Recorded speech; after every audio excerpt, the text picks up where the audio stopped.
Everyone, my name is Ked Frank, and I'm the founder and director of Safe Places for Women. And I just got off a phone call with somebody who was talking to me about board of directors and just my thoughts on building a good board and questions about how to protect a board from going sideways and the kind of people they should be invited onto the board. And I told them, it was actually a lady by the name of Brenda, and I just said, Brenda, I'm going to take a few minutes after our call is over here, and I'm just going to give my thoughts so that, again, this is something that as founders, as directors of organizations, people are constantly wondering about in regards to board of directors. And so I'm going to put this on our YouTube channel, and hopefully this is something that I can direct people to, and also that if you're watching this and you think other people benefit from it, please feel free to share it. But if you are starting out as an organization, you have to have at least 3 board members. And so you have to have a chairman, you have to have a secretary, and you have to have a treasurer. Most people, when they start out, and I've started 2 organizations now, most people start out with people who are, it might be you, your spouse, and one of your kids, might be you, your spouse, and just somebody that's very, very close to you. And you start out with 3 or 4 people, and that is very, very common. You do that for maybe the first year or 2, but at some point you're going to want to transition to, as the founder, stepping out of the chairman role. You're going to want to transition into getting more people involved. And personally, I would encourage you, I would not go over 8 board members. I've heard of people putting 15 and 20 board members on there. That is not the number that I feel like is probably the most easy board to work with. That's a lot of opinions. It's a lot of people to get consensus on. And so I would not go over the number of 8. I'd probably lean more towards 6 to 8 people. At Safe Places, kind of a direction that I'm kind of feeling and I think we're going to try to pursue is probably more inviting couples onto the board. And so again, there's something I was just talking with a fellow yesterday about that. When there's agreement, there's power in agreement.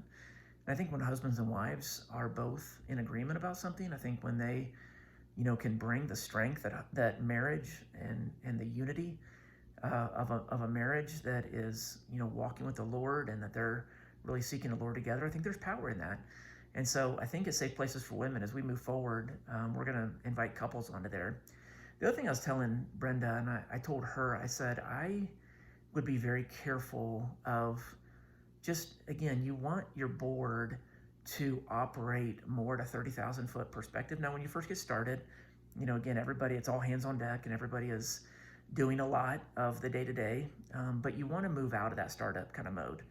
And I encouraged Brenda, I said, I would challenge you to probably just meet 4 times a year, help set the agenda, keep the agenda at 30,000 foot. And so sometimes as founders, we can invite board members into the day-to-day, and then we resent them for being involved in the day-to-day.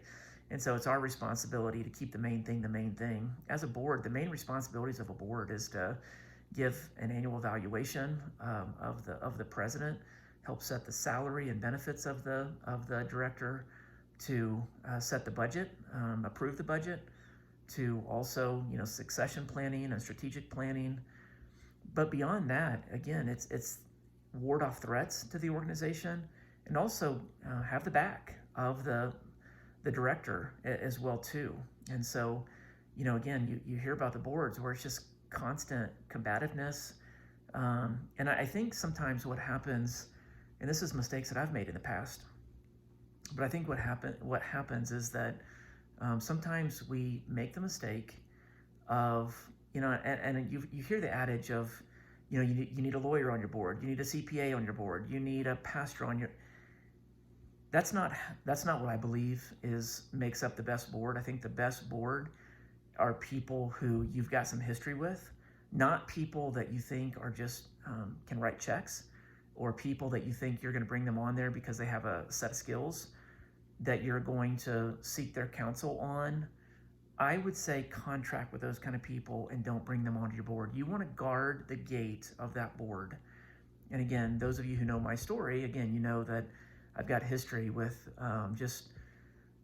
when a board can go sideways. and the differences that can happen with a board. And so, again, I would encourage you, make sure when you invite somebody onto the board that it's somebody who you've got history with, that you've seen them in action, that you've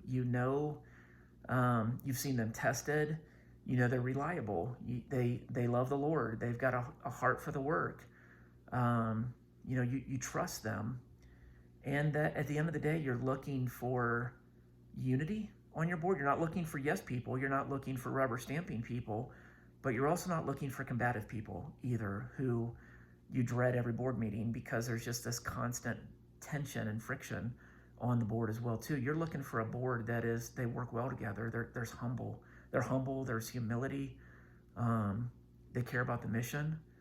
You found them to be trustworthy. Character needs to trump their skills. It needs to trump connections they can make, their competency. Seek character before you seek anything else on the board of directors. And so again, the longer you're going, obviously, you want to be a board member. If you're the director of the organization, you want to be a board member, even though you may be a non-voting board member. You want to be on the board, and you do want to have a chairman that you work well with, that again, this is somebody who there's just a lot of collaboration there, and that this is somebody, whether they sign up for a year or 2 years or 3 years, whatever it is, the director and that chairman need to have a very, very good, tight working relationship. Whether people are remote or whether they're local, I don't think it really matters. I think a combination of both is fine. But I think that the main thing is keeping the board at 30,000 foot, making sure that they understand the legal responsibilities of being a board member, but that you trust them, that you have history with them, that that these are people who care about you. They want to see you succeed as the director. Annually have a strategy day. Make sure there's succession planning in place. And approve the budget. Get an evaluation done from the chairman and maybe one other board member, that they're giving you feedback as to how you're doing as the director. But make it a matter of prayer. Be very discerning. Be very patient. Don't worry about if you only have 3 or 4 board members. Make sure that they're the right people that are on there. And I really encourage you to think about the couples. I'm going to try it and see how it goes in this season and stuff. But anyways, those are some of the thoughts. I'd love, if you got questions or feedback or comments about anything I've said, please let me know.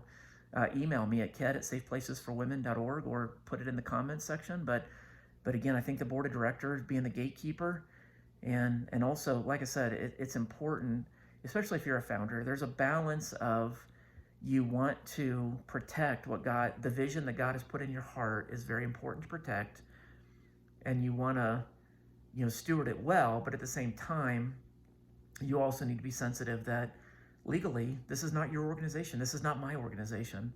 That I'm empowering other people to help lead. Now, I'm the one who's inviting them for positions, but at the end of the day, if there needs to be a plan in place that if something happens to me tomorrow, Safe Places for Women goes on. And it doesn't just end because something happened to me. That means we have to give things away. We have to trust people. Sometimes as founders, it can be hard to trust because maybe we've been burned, or maybe we're just fearful that people will take it a direction apart from what we feel like we've been entrusted with. But again, that goes back to be very discerning about who you put on those board positions. So those are some of the thoughts that I have. Give me some feedback. I'd appreciate it. God bless.